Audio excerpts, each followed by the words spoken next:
Front Pokrovski. Peu de changements globaux sur ce front.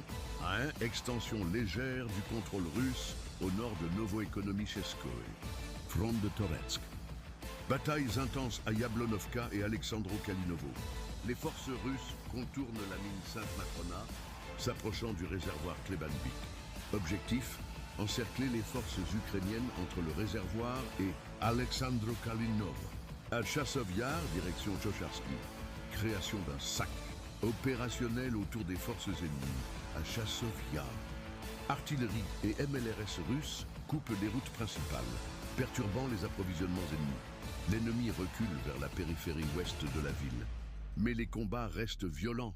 À Seversk, début probable de l'assaut principal sur Seversk. Unités russes infiltrées dans les lignes arrières ukrainiennes, retranchées à l'est de la ville. Progression également notée au sud de Grigorovka, direction Krasnolimansky.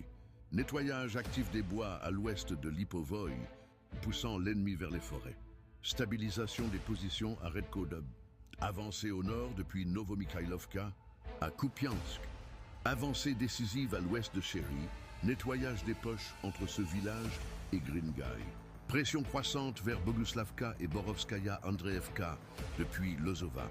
Préparation offensive majeure vers Grand Burluk, où l'ennemi renforce ses défenses.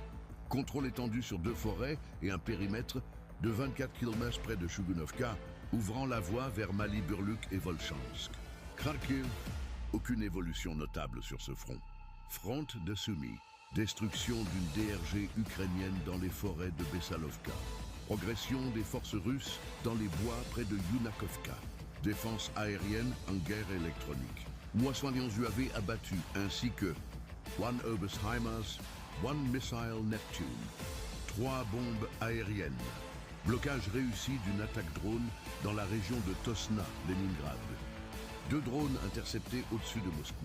Sheremetyevo et Pulkovo fermés temporairement en raison de la menace drone. Cible stratégique en Ukraine. Destruction de 2 lanceurs patriotes et de leurs stations radar associées. Frappe nocturne sur la raffinerie de Koutiev. Crucial pour l'importation du pétrole, Azeri via Sokar depuis 2017. Attaque réussie par les DAG sur l'aérodrome de Starokonstantinov. Alerte générale sur tout le territoire ukrainien. Conséquences humaines. Une sous-station médicale attaquée à Lysychansk, RDN. Des ambulances détruites dans la région de Zaporizhia. La journée du 5 juillet 2025 montre une dynamique offensive claire. Les forces russes repoussent systématiquement